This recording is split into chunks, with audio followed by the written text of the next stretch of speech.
sweet. Okay. Oh, sweet as honey. The next movie I'm going to talk about is on DVD. It's called A Mighty Heart. A Mighty Heart was directed by British director Michael Winterbottom, and it tells the devastating 2002 story of the kidnapping and murder of Jewish American Wall Street Journal reporter David Pearl. The movie is based on the book of the same name written by Pearl's widow, Marianne Pearl, and the story begins shortly before Daniel's disappearance and ends shortly after the discovery of his body. And I had read this book and had seen Marianne Pearl on TV on many different things, and all I can say is, wow, what an impressive woman Marianne Pearl is. She was pregnant with their only child. They were living in Pakistan when her husband was murdered, and the book brought me to tears. The movie has a PSA before it by Christiane Amanpour. You know her from CNN. She's a kind of like a worldwide war consultant. Absolutely, I know her. You know her, you saw her, trust me. Wherever there's trouble, you'll see Christiane Amanpour. Okay. And she does a PSA at the beginning just talking about what it meant to her to know Daniel Pearl, what it means to be a journalist, and how important it is that journalists are able to freely move about and tell stories without being hindered either by terrorist groups or by shows. Some people don't follow those rules. But anyway, I was crying at the PSA, so before the movie started. It's a very difficult movie to watch, but it's an important story to tell. Okay. And whatever you think of Angelina Jolie, and I don't know if you like her, you hate her, you think she's wacky, you think she's wonderful, you need to see this movie and think again. She's actually a friend. She's doing a job? Oh, wonderful. I hope that she wins the Academy. She deserves the Academy Award. Is this new? This is on DVD. It came out a couple months ago. I didn't get to see it in the theater, and I'm really glad I didn't, because I would not have... I would not have. It was much better at home to be able to pause and go get the tissues, you know. But she captures. She's actually a friend of Marianne Pearl. She knew Marianne. I don't think before her husband died, but and after. So she plays. She plays Daniel Pearl's widow, Marianne Pearl. She captures Marianne Pearl in all her pregnant glory and her French resolve. She's a French woman, Marianne Pearl. Marianne quickly assumes the role of assistant investigator, aiding all the different agencies sent to find her husband. Because she's in a foreign country, you've got Pakistani police, then you've got Pakistani, intelligence, then you've got, U.S. embassy people, and you've just got this myriad group trying to find Daniel Pearl. Mm-hmm. And wow, just a confusion of it. But she so gracefully, with one of her friends, makes charts and helps to get these groups to work together. And this is really her story. As much as she says A Mighty Heart is her husband's story, it's really her story. And she is one of the most incredible people you will ever know. She talks lovingly about the husband and baby growing inside her. I recommend that you read the book. I recommend that you definitely see the film. And she also has a new book out. It's called In Search of Hope, in which she profiles what she terms as 12 deeply optimistic women. Because throughout her ordeal, and even now, and you'll see her occasionally give interviews, what Marianne Pearl has said is that if she is terrified, the terrorists win.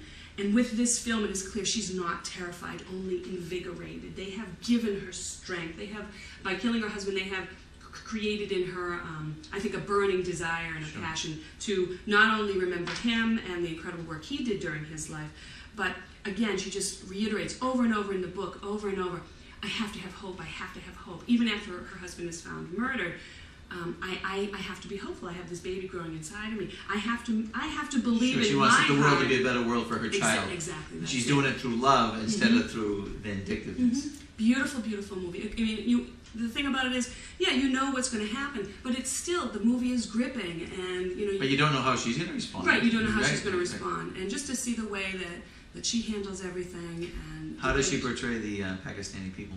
Beautifully. And like she interesting, says, because a lot of people would probably think if it's a story about Daniel Pearl that it would. She actually goes on TV afterwards and says, my husband was killed, but there were 10 or 12 Pakistani civilians killed this week. Why? Right. I love these people that I love. They lived there for a while. They lived all over the world. But it's an incredibly moving video, and Angelina Jolie, I hope, gets nominated, and I hope that she wins. 2 thumbs up. 2 thumbs up.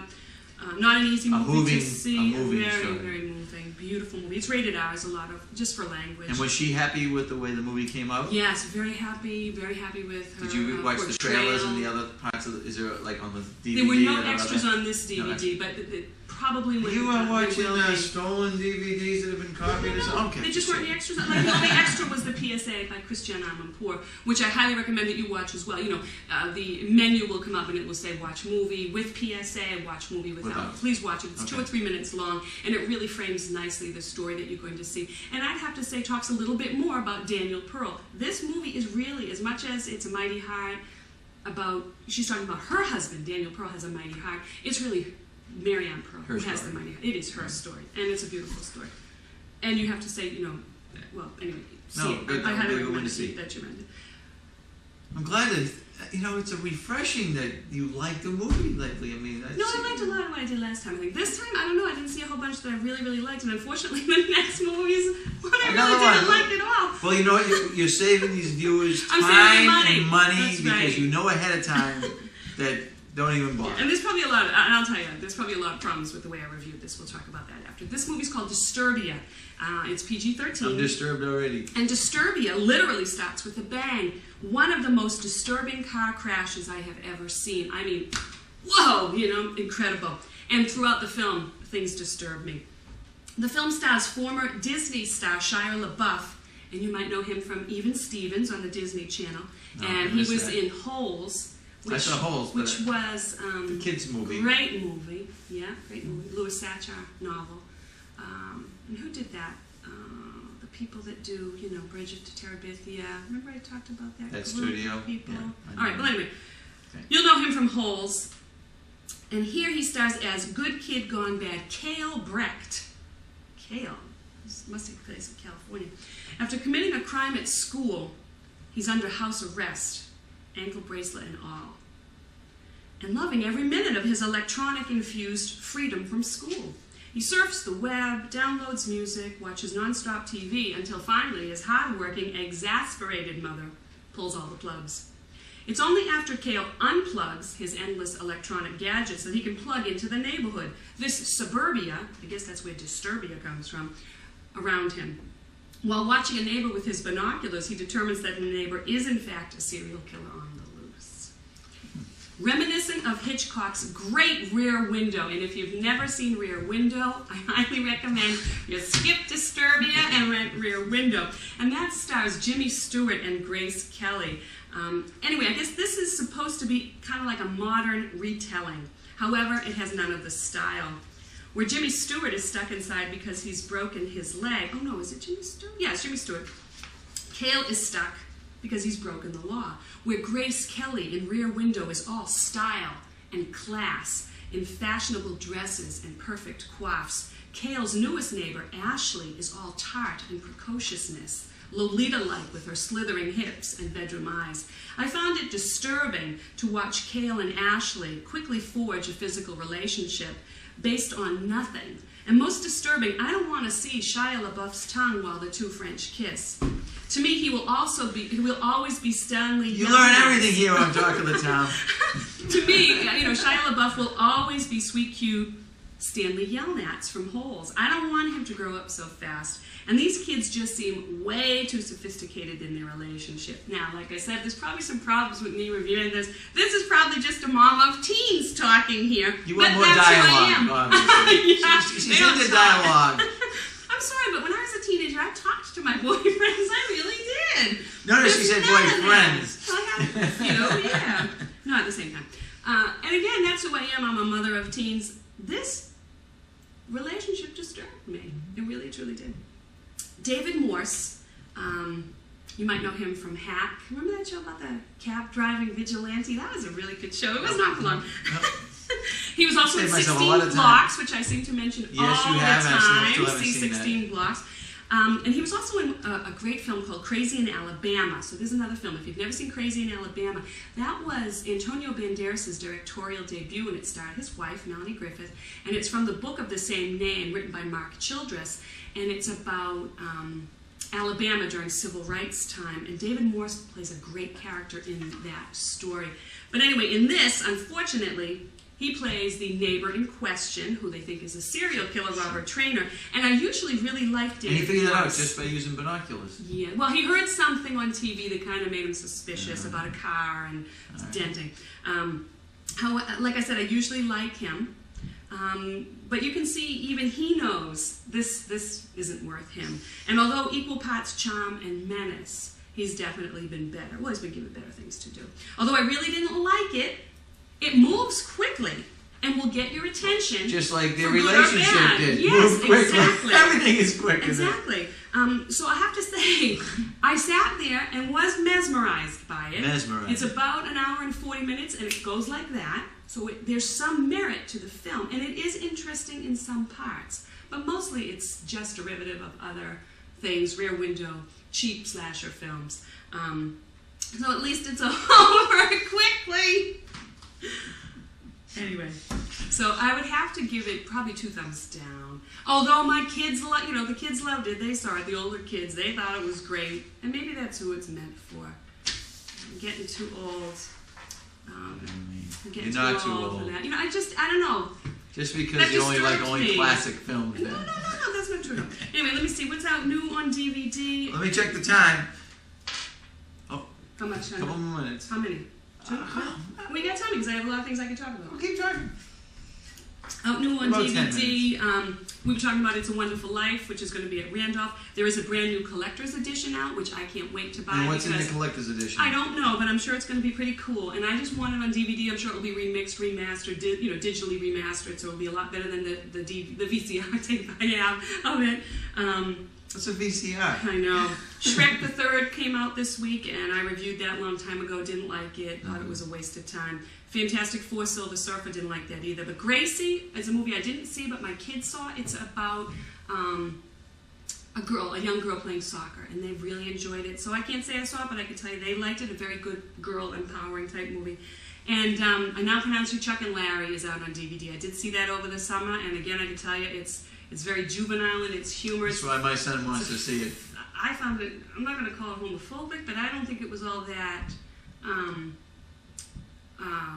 complimentary to the gay population. I don't know how gay people felt about it, if they even wasted their time seeing it. They probably didn't. I thought it was really bad. really, really bad. So I wouldn't recommend renting that. All right. Okay, let me see. Now, coming out in the movies for the holidays, there are a ton of great things. Brian just generously handed me free passes to see Enchanted tonight, Thursday at Randolph. I take care of the movie. I can't wait. I'm going to go and see it and hopefully get there early enough and get in there before they close the doors, like what happened with Gone Baby Gone. But hopefully for next time I'm going to see a movie called No Country for Old Men, which is based on Cormac McCarthy's novel. And it's by the Coen brothers. And, You like those guys? Oh man, they're unbelievable. Is that the Coens or is the Coens the other one? I don't know. Maybe I'm wrong. Anyway, I'm going to see that. Never. Beowulf is coming out. Have you seen the previews for that? Again, Angelina Jolie. My daughter had in the that. book out recently. Very unusual. Does she do a good job? Oh, you don't know I haven't yet? seen it. It's All right. coming out soon. Actually, it comes out tomorrow. You may have seen this show tells the at classic different old dates, English, so it might have come out monster 2 weeks story. ago. Mr. Megorium's Wonder Emporium. Have you seen any previews for that? It's Dustin No. Hoffman and Natalie Portman in a magical toy I haven't seen store. Dustin Hoffman in a movie in a long time. He's in it. He's the owner of How this. old is he now? He must be late 60s. Yeah. I mean, he looks so cute in this, though. And Natalie Portman is in it with him. You'll probably know her from the most recent, Star Wars movie. She's Queen Amidala. And who else is in it? One of my favorites, Jason Bateman, who I've talked about him in Arrested Development. I love Arrested Development. If you've never seen that on DVD, highly recommend it. So Enchanted, I'm going to go see that tonight with Patrick Dempsey. And that looks kind of cool because it starts off as a cartoon fairy tale land with the princess and the prince. And they, through some kind of magic portal, wind up in Times Square. And then it shifts to real action movies. So it goes from cartoon to real action. Oh, okay. So it looks really, really cute. Juno is a kind of a funky, quirky movie that's coming out December 5th. I thought that was an internet service. Interesting, yeah. Used to Interesting be. story about the screenplay writer of Juno. She's a young woman raised in a middle-class family. What's her name? Anyway, she just wrote a book called Candy or something like that, and she decided to become a stripper for a year. Just wanted to see what it was like. Didn't need the money, didn't need Did to she do it, like just it? wanted to do it. She liked some parts of it, yes. She liked the money. She liked the Just chose money. It's always about the money. But anyway, she wrote the screenplay for that. So she's a young woman, late, I think she was mid-20s when she wrote this. So it'll be interesting to see that. National Treasure, Book of Secrets with Nicolas Cage. Remember the first National Treasure? Yes. Did you see that? This is a sequel This to is it? going to be a new one. I don't know if you want to call it. Yeah, I guess it'll be a sequel, but it's a new story. So I like that. It'll be a new story. Oh, The Bucket List looks great. That comes Sounds like out a good Christmas name, The Day. Bucket List. What Jack is that? Nicholson and Morgan Freeman as older men, both with health, Issues. very pressing health issues, and they talk about. Morgan Freeman said, when I was in college, one of my professors said, you need to make a bucket list, things you want to do before you kick the bucket. And the two of them together on screen, I just can't wait to see it. About goals. What is it? Goals. It's goal setting. Yeah, that's exactly what it is, goal setting. A bucket list. I like it. Sweeney Todd with Johnny Depp is coming out. Tim Burton's take on the stage play. That should be good. What about the Christmas movie that's coming out? Which one? They're always advertising for this season. There's a new one coming out. The Fred Santa Claus? Claus brother. Is that Fred new one? Claus. Yeah. This is a holiday you want to hear my season. story? I'll tell you my story about Fred Claus. Did you see it? No, I went the other day though. Well, Tom and I got up on Monday morning, checked the computer. 11:45 at Randolph. We go to Randolph. They tell us no, we had to cancel it. We're doing some cleaning in the theater. I said, "Are you kidding me?" Maybe someone threw up. Yeah, and the next one didn't start till 1, so we left. I was very angry at that. There's a whole bunch of people at Randolph. I'm like, hey, you can't do that. Oh, we decided to do some painting in there. Well, you know what? Do it. It's a holiday. They weren't I don't know what painting. they were doing. They were It's cleaning a up. It's only holiday. at 6 in one of the other We movies. could do that in 5 minutes. They used to. So I was a little bit angry. So yes, I had planned on seeing Fred Claus. I didn't. The movie reviewer was very upset. I was. Did he tell? That's it. Out of here. So we went to. So we missed went out. to Braintree. Because saw of that, we B-movie. missed out on. No, we You went to- folks have missed out on it. We went to Braintree, saw B-movie, so that instead. Actually, I planned to see both of them. We were going to do a twofer. We were going to do. You were going to We were going to do sneak. Fred Claus. No, I was going to pay for 2 Oh movies. yeah, I That's was going to all go back that to the means. front desk and pay I the rent. was. I was going to buy 2 Okay, tickets at yeah. the front desk. Well, you had to because they had people. You bought 2, all one the for you and your entrances. child.